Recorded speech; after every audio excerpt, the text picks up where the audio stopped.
사도행전 5장입니다. 사도행전 5장 33절부터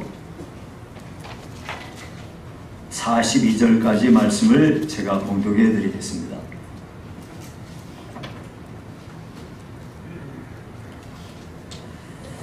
그들이 듣고 크게 노하여 사도들을 없이하고자 할세 바리새인 가말리엘은 율법교사로 모든 백성에게 존경을 받는 자라 공회 중에 일어나 명하여 사도들을 잠깐 밖에 나가게 하고 말하되 이스라엘 사람들아 너희가 이 사람들에게 대하여 어떻게 하려는지 조심하라. 이전에 드다가 일어나 스스로 선전하며 사람이 약 400명이나 따르더니 그가 죽임을 당하며 따르던 모든 사람들이 흩어져 없어졌고 그 후 호적할 때에 갈릴리의 유다가 일어나 백성을 꾀어 따르게 하다가 그도 망한즉 따르던 모든 사람들이 흩어졌느니라. 이제 내가 너희에게 말하노니 이 사람들을 상관하지 말고 버려두라. 이 사상과 이 소행이 사람으로부터 났으면 무너질 것이요 만일 하나님께로부터 났으면 너희가 그들을 무너뜨릴 수 없겠고 도리어 하나님을 대적하는 자가 될까 하노라 하니 그들이 옳게 여겨 사도들을 불러들여 채찍질하며 예수의 이름으로 말하는 것을 금하고 놓으니 사도들은 그 이름을 위하여 능력받는 일에 합당한 자로 여기심을 기뻐하면서 공회 앞을 떠나니라. 그들이 날마다 성전에 있든지 집에 있든지 예수는 그리스도라고 가르치기와 전도하기를 그치지 아니하니라. 아멘.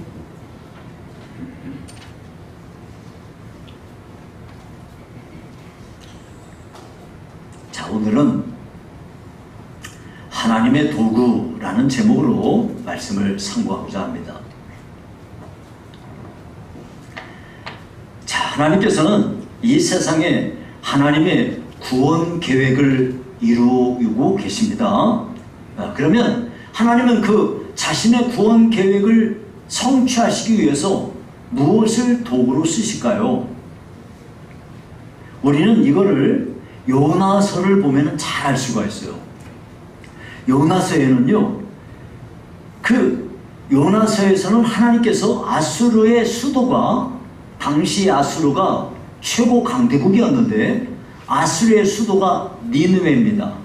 그 니느웨에 살고 있는 사람들을 구원하시기 위해서 하나님이 무슨 일을 하셨는지 이걸 살펴보면 아하, 하나님께서는 하나님의 구원 계획을 이루시기 위하여 무엇을 도구로 사용하시는구나 하는 걸 알 수가 있어요. 우선 하나님께서는 요나 선지자를 부르셨어요. 그래가지고 그를 니느웨에 가라고 그랬어요. 그래서 파송을 해서 이 일을 이루셨습니다. 그러니까 1차적으로 하나님의 도구가 된 사람은 요나 선지자입니다. 그런데 요나는요, 자유의지를 가진 인간이잖아요. 하나님께서 명령했다고 해서 무조건 가버리는 것은 로봇이지 그건 사람이 아니잖아요. 생각을 해보니까 자유의지를 가진 인격체인데 원수의 나라 이스라엘을 그토록 괴롭히는 그 아수르의 수도 니느웨에 가서 심판을 선포하라고? 아니 그런 걸 뭐 할래? 하나님을 심판해버리면 되지. 그러니까 싫다 이거야. 그래가지고 니느웨와 정반대 방향으로 도주하는 쪽을 선택합니다. 예. 그래가지고 이제 도망을 치는데, 그런데 하나님께서는 그래도 이 요나 선지자를 이렇게 참 통해서 하나님의 일을 이루기를 원하셨어요. 요나 아니래도 할 사람 많죠. 하지만 하나님께서는 요나에게 다시 기회를 주기를 원하셨습니다. 예. 그래서 이 일을 위해서 하나님께서는 다시스로 가는 배를 도구로 딱 사용하시고요.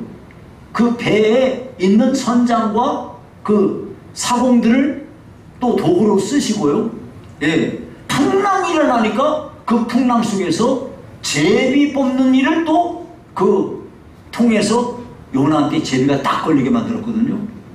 거기다 또 바닷속에 요나가 던져지는데 그때 큰 물고기를 하나님께서 도구로 사용하사 준비해 놓으셨어요. 그 고기가 또 육지에다가 집어 삼켰으니까 그냥 소화가 우걱우걱 시켜서 끝나버리지 않고 어떻게 또 토해내게 해가지고 육지로 토해냈습니다. 그래가지고 드디어 니느웨에 가서 거기서 선포를 하는데 하나님께서는 그를 위해서 잠시 니느웨가 어떻게 되나 보자 하고 딱 지켜보고 있는데 박넝쿨을 쫙 자라게 했어요. 그늘에 생겼습니다.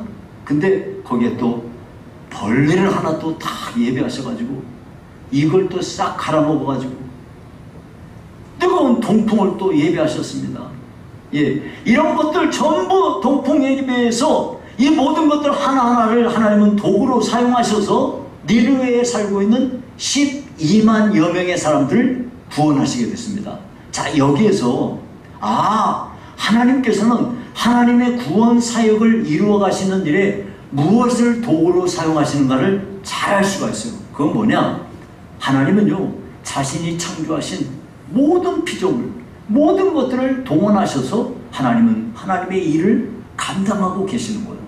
그러니까 저를 비롯해서 여러분 한 사람 한 사람도 모두가 다 하나님 앞에 도구로 쓰임받아서 하나님의 구원 사역에 우리가 거기에 해서 일을 하게 되는 것입니다. 그래서 오늘은요, 여자의 후손으로 세상에 오신 예수 그리스도를 통해서 하나님은 지금도 하나님의 구원 사역을 실현하기 위해서 하나님은 누구를 도구로 사용하셔서 이렇게 일을 하시는지를 살펴보고자 해요. 하나님은 그런 사람들을 통해서 일하심으로 하나님의 교회를 지키시고 앞으로 전 세계 열방에까지 하나님의 구원 사역을 펼쳐 가시는 겁니다.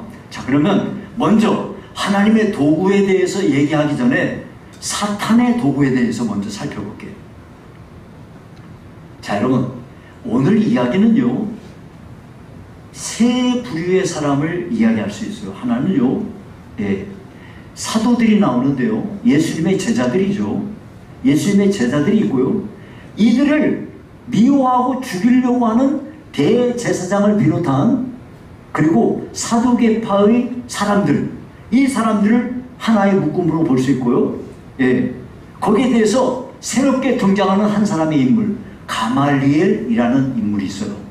요 세 종류의 사람들을 보면서 우리가 살펴보고자 하는데요, 먼저 사탄의 도구로 쓰임받은 사람들에 대해서 얘기를 할게요.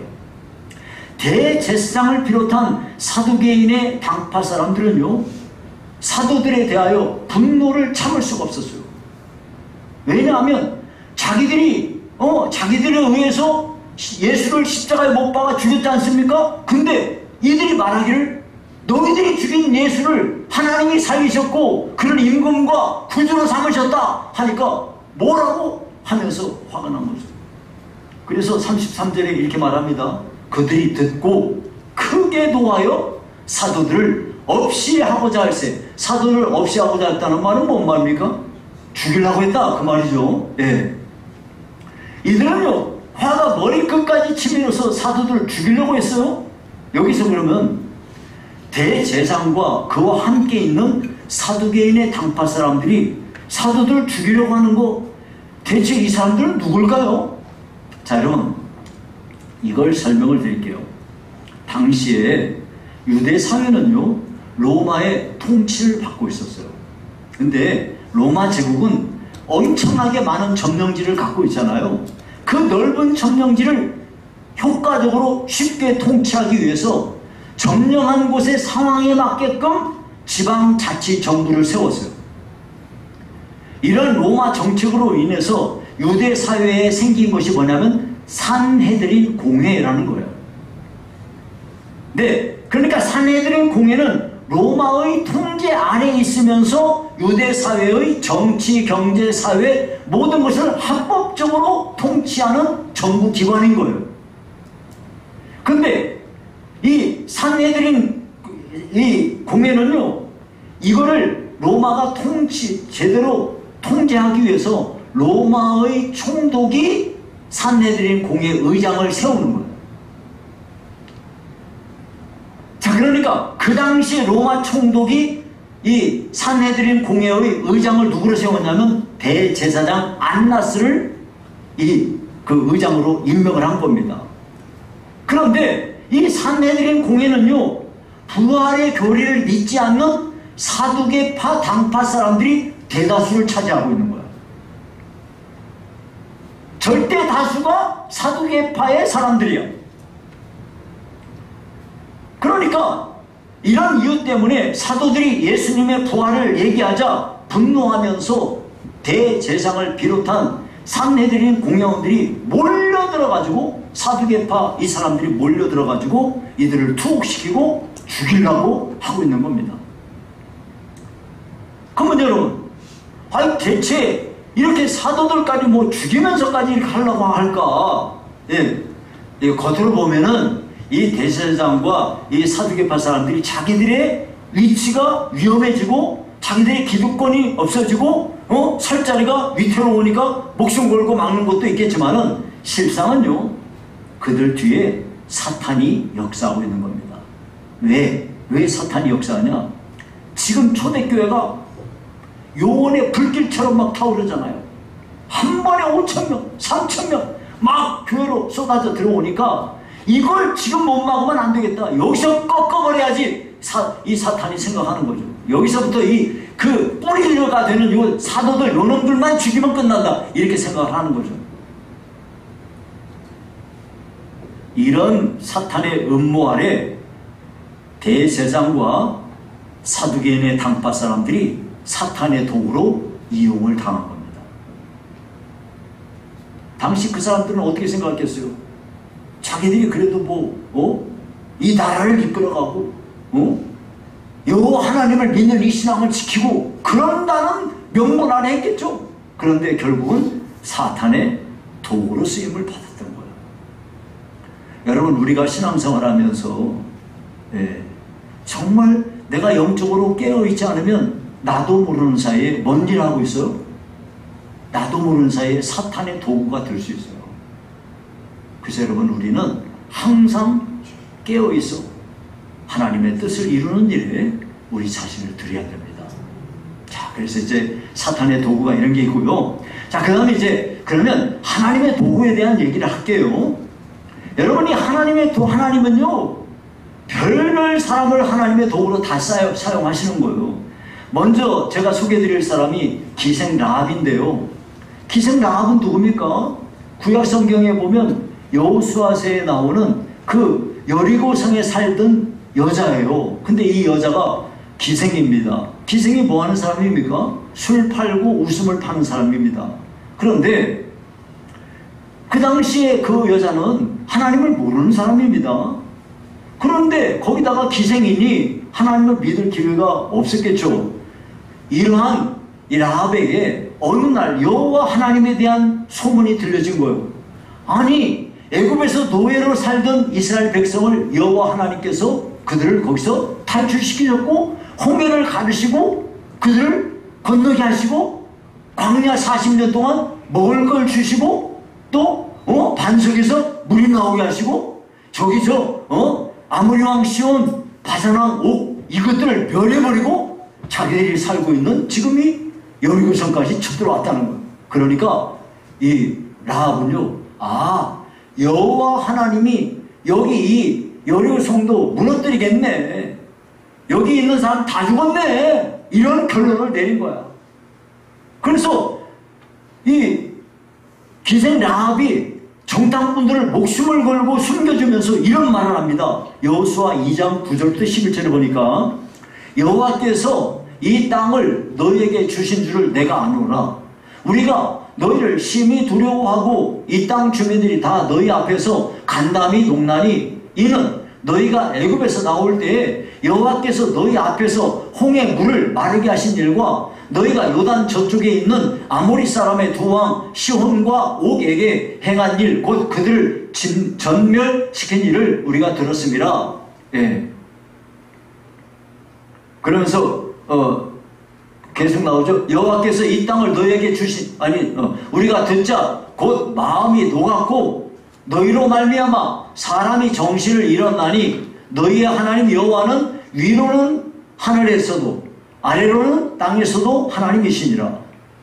여태까지는 하나님을 모르고 있었는데 지금 말하는 거 보니까 기생 라합이 지금 뭐 하고 있어요? 여호와 하나님을 믿은 거야. 여호와 하나님이 여기도 다 멸하시겠네. 그러면 여기도 멸하실 때 날 좀 살려줘. 우리 집안 사람들 살려줘. 이 조건으로 정탐꾼들을 살려주게 됩니다. 한마디로 그 이스라엘 정탐꾼들을 통해서 여리고성이 무너지게 되는데, 하나님께서 그런 일을 위하여 기생 라합을 도구로 사용하셨습니다.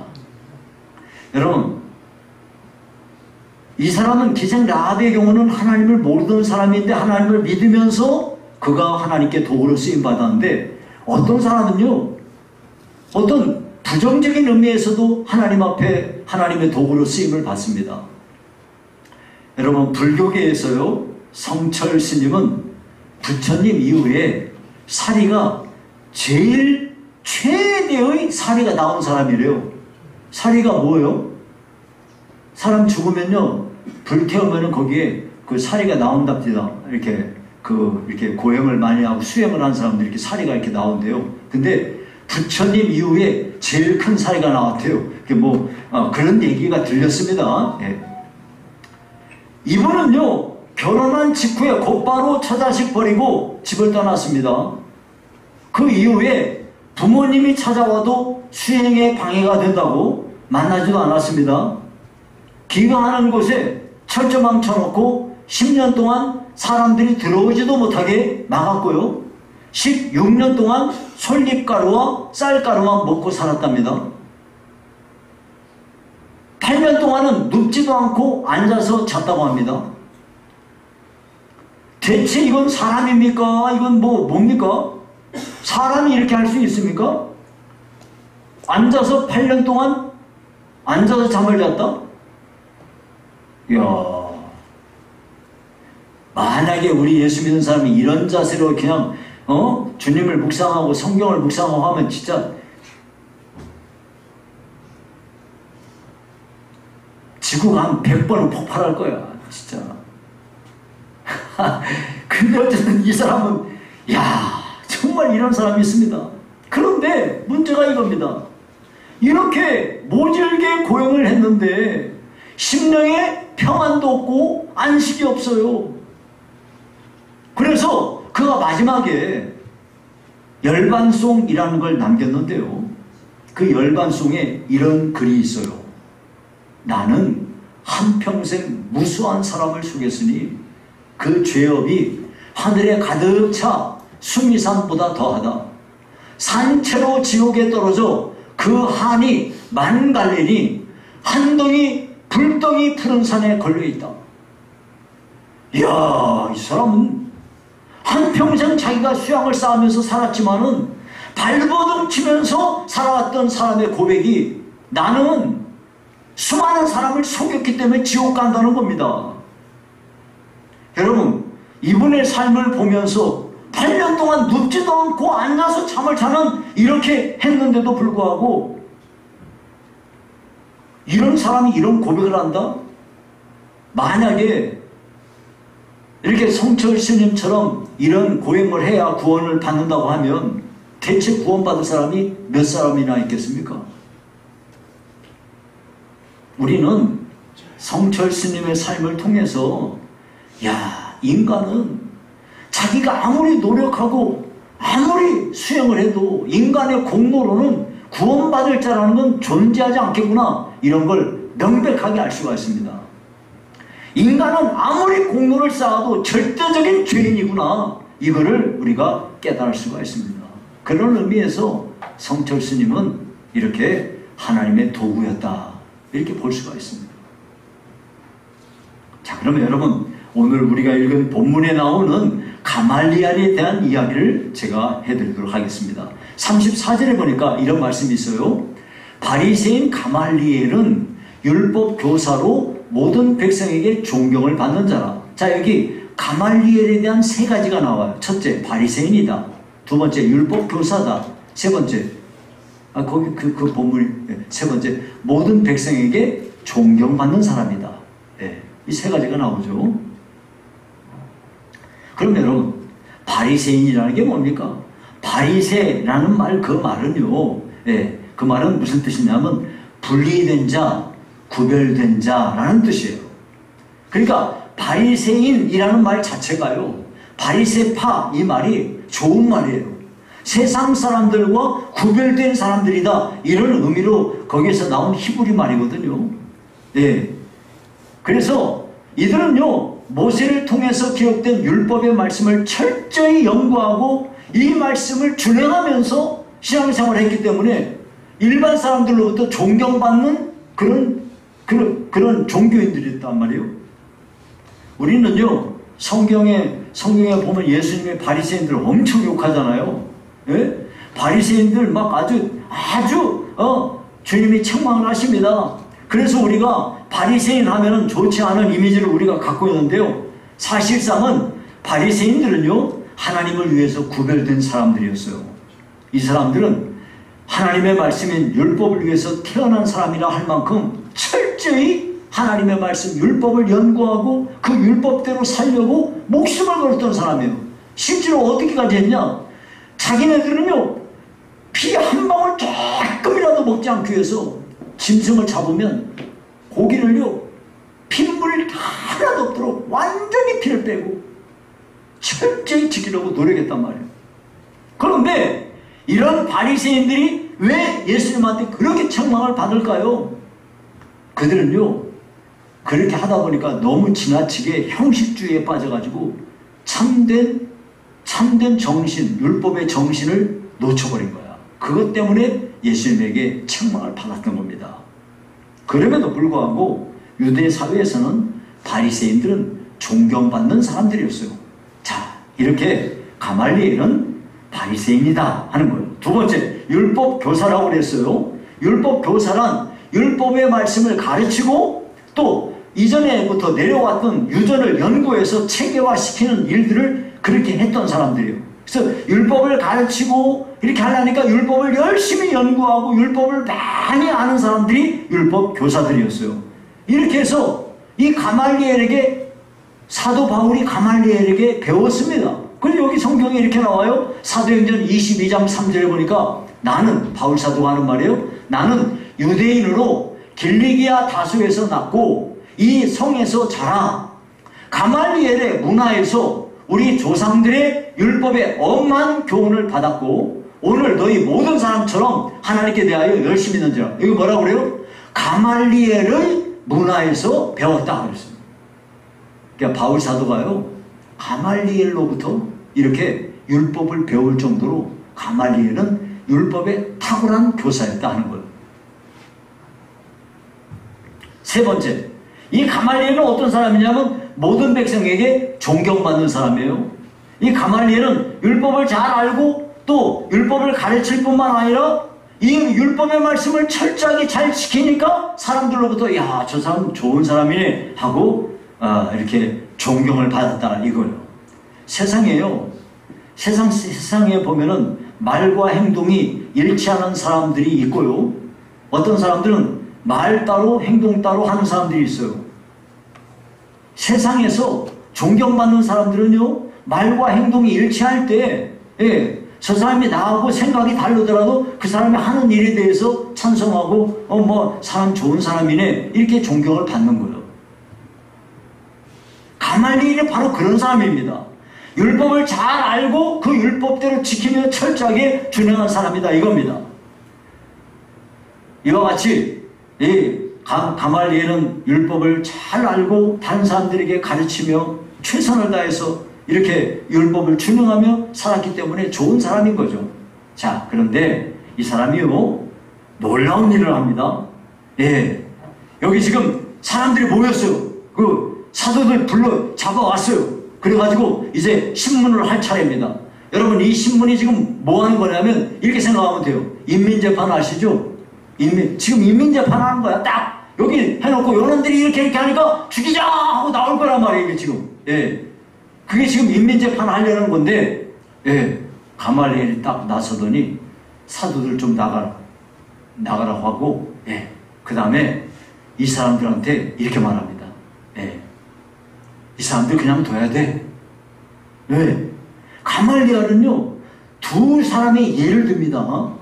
드다라는 사람이 있었는데 이 사람이 일어나서 사람들을 선동했더니 400명이나 이 드다를 따랐다는 거예요. 그런데 드다가 죽자 따르던 사람들이 다 흩어져 버렸다는 거예요. 또 갈릴리 유다는 수리아 총독이 세금 거두기 위해서 다 이렇게 호적 조사하라고 하는데 가이사에게 세금 받아내기 위해서 지금 이렇게 호적 조사하는 거란 말이에요. 그런데 그 갈릴리의 유다가 일어나서 하나님의 백성이 이런 짓 하면 안 된다고 그렇게 하면서 반란을 일으켰어요. 그래가지고 이 반란의 동조자들이 많이 있었는데, 그는요 철저하게 민족주의자이기 때문에 열심당의 그런 입장에서 이런 일을 한 겁니다. 그런데 로마를 이길 수 있겠습니까? 로마가 군대를 동원해가지고 진압해버렸어요. 그러자 따르던 모든 사람들이 흩어져 버린 이야기를 지금 한 겁니다. 가말리엘은 이 두 가지의 역사적인 사건을 얘기하면서 베드로를 비롯한 이 사도들에게 대해서 이렇게 냉정하게 선을 그었습니다. 38절 39절에 보니까 이제 내가 너희에게 말하노니 이 사람들을 상관하지 말고 버려두라.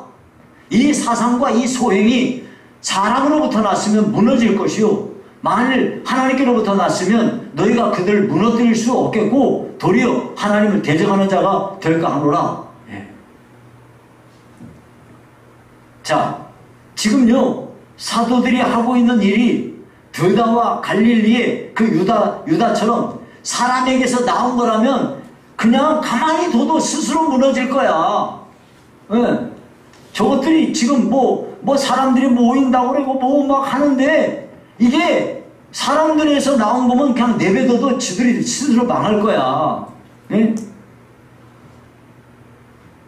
다 뿔뿔이 흩어지고 말 거야. 그런데 만약에 저들이 하는 일이 하나님에게서 나온 거라면 이거 어떻게 막을 수 있겠어? 도리어 하나님께 대적하는 것이 되고 말 테니까 그냥 내버려 둬야 돼 하고 말했습니다. 괜히 사도를 잡아다가 감옥에 넣고 사형 판결 내려서 죽게 하거나 이런 거 할 게 아니라 그냥 내버려 두고 무시해버리면 되는 거야 하고 이야기를 했습니다.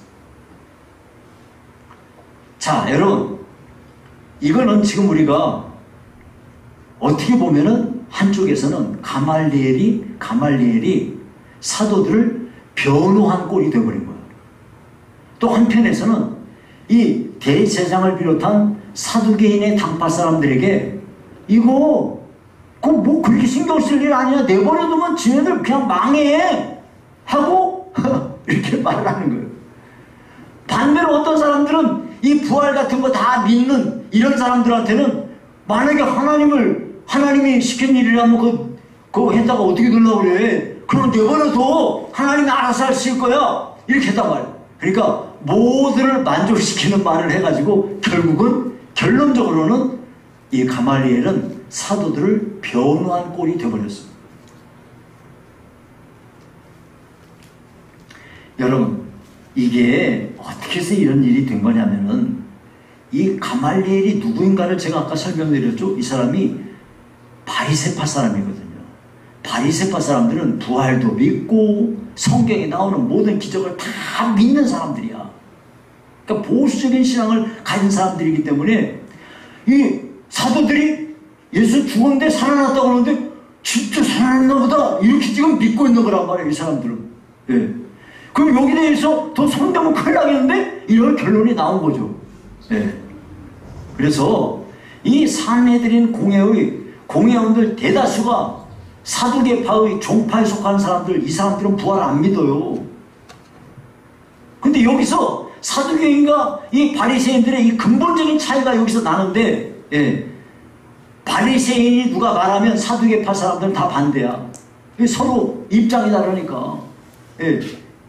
그러니까 한마디로 말하면 우리나라에서도 정치인들이 뭐 다르잖아요. 우리나라에서도 뭐 보수적인 신앙 가진 사람이 있고, 보수적인 정치색을 가진 사람이 있고, 진보적인 정치색을 가진 사람 있잖아요.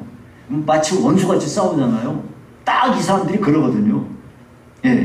그런데 가말리엘은 철저하게 부활을 믿는 그런 신앙을 갖고 있었기 때문에 정말 예수를 하나님이 살리실 수도 있겠다, 이런 생각을 하게 된 거예요.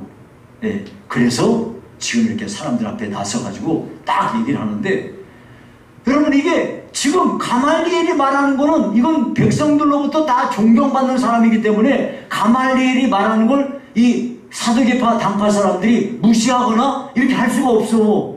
예, 그럼 듣자 하니까 합리적인 얘기를 하잖아. 지금 무식한 얘기를 하는 게 아니고 받아들이기 어려운 말 하는 얘기가 아니고 지극히 정상적으로 합리적인 얘기를 하잖아. 그러니까 사람들이, 여기 성경이 뭐라고 그래요? 성경에 딱 그렇게 말하잖아요. 40절에 그들이 옳게 여겨. 그들이 옳게 여겨.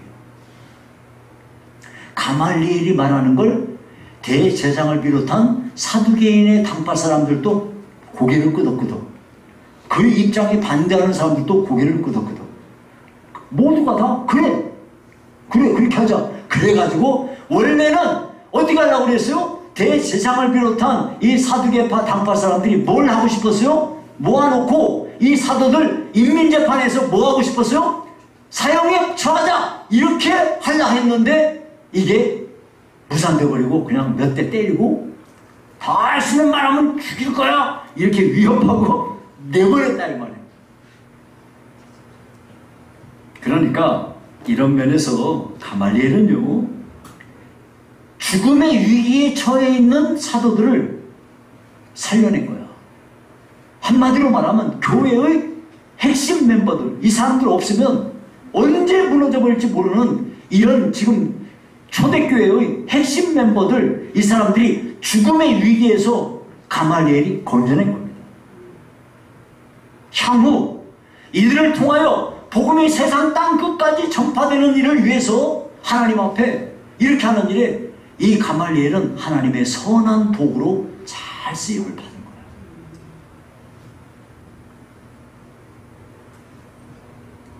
여러분 이제 말씀을 맺을게요.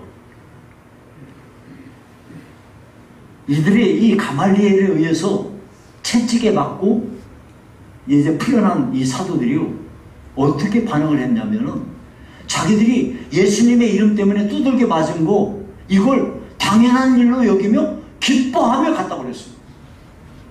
그리고는 가서 예수는 그리스도다. 여러분 우리 신앙의 첫 번째, 우리 여기 모이신 모든 분들이 가져야 될 첫 번째 신앙 고백이 뭐냐면 예수는 그리스도다 하는 거예요. 그리스도가 뭔데요? 그리스도는 구원자라는 뜻이에요. 예. 그리스도는 우리를 구원하시기 위하여 하나님과 우리 사이에 제사장 역할을 하신 분이야.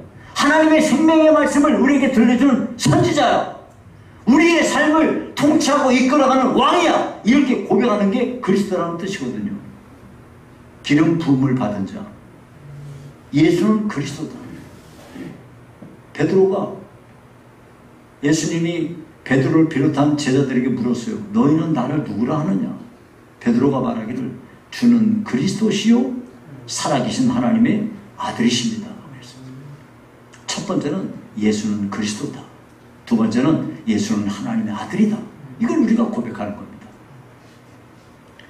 그래서 예수님의 이름 때문에 두들겨 맞은 거 이거를 기뻐하면서 나가가지고 그냥 때를 얻든지 못 얻든지 어디를 가든지 성전에 있든지 뭐 집에 있든지 어디를 가든지 예수는 그리스도다 하고 전하고 다녔어요.